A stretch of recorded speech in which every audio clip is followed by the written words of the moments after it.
আমরা খুব ভদ্রতার সাথে হলেও বলতাম, হে আল্লাহ রাসূল, আপনি না স্বপ্নে দেখেছেন যে আমরা উমরা করছি এবং সেই স্বপ্নের বাস্তবায়নের জন্য আপনি আমাদের নিয়ে এসেছেন।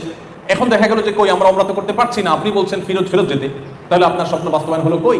নবীদের স্বপ্ন তো ভুল হয় না, তো আপনি সত্য নবী হয়ে থাকলে এটা কিভাবে হলো? নিশ্চয়ই আমরা এরকম প্রশ্ন করতাম। সাহাবীদের কারণ মনে হয়তো এই প্রশ্ন আসে নাই। ঐতিহাসিকগণ হুদায়বিয়ার ঘটনার বর্ণনা উল্লেখ করতে গিয়ে কোন সাহাবীর এরকম কোনো মন্তব্য দেখাতে পারেনি, কারণ মনে এরকম সন্দেহ ছিল না। আমি যে সন্দেহের ঊর্ধ্বে থেকে ঈমান, সন্দেহাতীত ঈমান, দৃঢ় বিশ্বাসের যে ঈমান, সেটা কথা বলছিলাম, এটা হলো তার এক্সাম্পল। আপনি যখন সিরাত পড়বেন তখন দেখবেন যে এরকম একটা পরিস্থিতি তৈরি হয়েছে যে ঈমান চলে যাওয়ার উপক্রম, ঈমান থাকার কথা নয়, কিন্তু সাহাবীদের ঈমান সম্পূর্ণ অটল ছিল। তারা বিশ্বাস করতেন মুহাম্মদ সাল্লাল্লাহু আলাইহি ওয়াসাল্লাম যা বলেছেন সেটা সত্য। আমার চোখ যদি দেখে তার বিপরীত কিছু, তো আমার চোখ মিথ্যা।